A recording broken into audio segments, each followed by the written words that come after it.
He started to tell her that he was confused, that he had feelings for Haley. He cared for Haley, but he didn't see her as the person he wanted to spend his life with. He didn't see her as a mother figure and a stepmother for the children, but that right now he couldn't end that either because there was too much stuff that she was involved with him with this clothing line, and there were too many things that she knew, so he had to be really careful as to how he handled everything. At that point, Stephanie was starting to question more because it seemed like everything he was saying, he started to come up for excuses about things, and she stopped going to the house, and she's watching the children because he said Kate didn't want her there. She didn't approve, but Dad, don't worry about nothing. He was going to work on Kate, and he was going to have everything taken care of. It was on the Thursday before Labor Day weekend. We had just finished dinner, and we were going away for the Labor Day weekend. We were taking her and Valerie down to the beach, and I was down in the kitchen. She was up in her room with Valerie, and I heard her talking, and then I heard her raising her voice, and I could hear that she was getting angry and upset, so I went upstairs to see what was going on. And she was talking to someone, and I kept saying to her, Steph, who are you talking to? And she said, it's John. He's accusing me of twittering Haley, telling Haley about our relationship, telling Haley that we went out to dinner at the Cheesecake Factory together, and she said, he's calling me a liar, and I'm telling him I didn't Twitter Haley, I didn't talk to anyone, I never have, why is he saying these things? And this went back and forth for quite a while. Most of the evening, he would talk to her, he'd scream at her, then he'd hang up.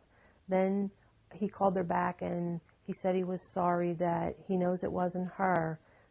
And he told her, then he called her back, and he said, I know it was you. I called someone at Twitter, and they traced it to your account and your computer that you did send the messages to Haley. And she's like, John, I'm telling you right now, whoever's telling you anything, they're lying. I have made no contact with Haley ever. She said, I have no desire to talk to Haley or tell Haley anything.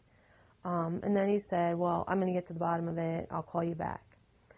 He called her again, and he told her that he was lying, she was lying, and that he couldn't trust anyone anymore, and he was done. He couldn't handle this. This same evening, when he called her later, he asked her if she would call Haley and calm Haley down and tell Haley that they never had a relationship. They never went anywhere to eat together. They never did anything together, that all she was his friend and a sitter for the children. And Stephanie told him, John, I don't think I can do that. I don't want to talk to Haley, and I can't call someone and lie to them and tell them that none of these things happened when you and I both know that they all did. I won't do that. I can't do that. And he got mad? He got mad at her and hung up again, and then later started texting her, telling her that he was sorry, he was wrong for asking her to do that, and told her to go to the beach, enjoy herself, spend time with her daughter and her family, and that they would talk about all this stuff when she came home. Like when Steph and John were spending time together, she said that Kate would still be texting John, and that John would show her the text messages, and that they said things like, how could you do this to me? You made all these promises to me. You spent time with me. You started a relationship. You told me you wanted to spend your life with me.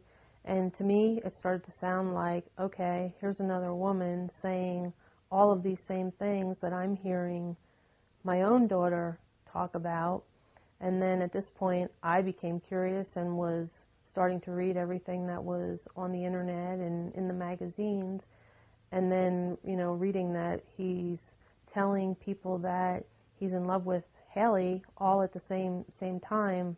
So I became very concerned that she was going to get hurt. He had her sign what he said was an NDA agreement. She never got to read it.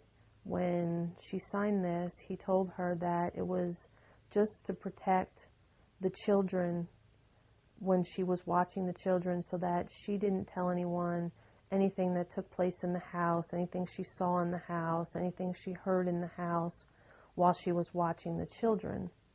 And I asked her if she read this before she signed it, and she said, no, John told me there was no reason for me to read it, that all I needed to do was sign the 3rd page of the agreement. Does she still talk to John? I don't know that she's talked to him since I believe my understanding is the last time they may have talked was right around Labor Day.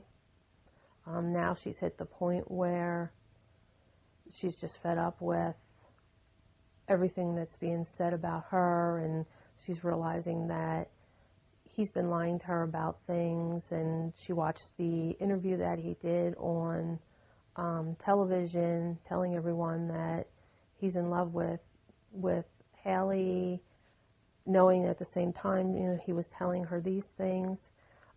He spoke to her on Labor Day when we were on our way home from the beach on the phone, and things were still going to go forward with the two of them, but that he had things he had to take care of and things needed to settle down before they could continue their relationship. So she believed that once again, and then she learns this week that he has Haley down here in Pennsylvania, and once again wanting her to meet his children and saying that he's in love with her and he wants to spend his life with her. So now she's hit the point where she doesn't want any contact with him. I know that she still would like to get the money that he owes her. She still would like to get a copy of this agreement that he said she signed. But now if she tries to make any contact with him, his big thing is, I'm going to sue you. He tells her, we can't talk anymore, we can't be friends anymore, don't call me, don't text me, I can't see you anymore, I'll put the check in the mail to you, I'll put a copy of this agreement in the mail to you. And a few hours later, we're out to dinner, and he's calling her while we're eating dinner. I don't know exactly what was being said. She was definitely getting upset. Her dad says, Stephanie, just hang up. Don't even talk to him. He keeps saying he's going to sue. Maybe we're the ones that should sue for harassment. This is getting ridiculous. His response to Stephanie was, tell your dad to shut his effing mouth or I'm going to sue him. And once he said that, Steph just hung the phone up.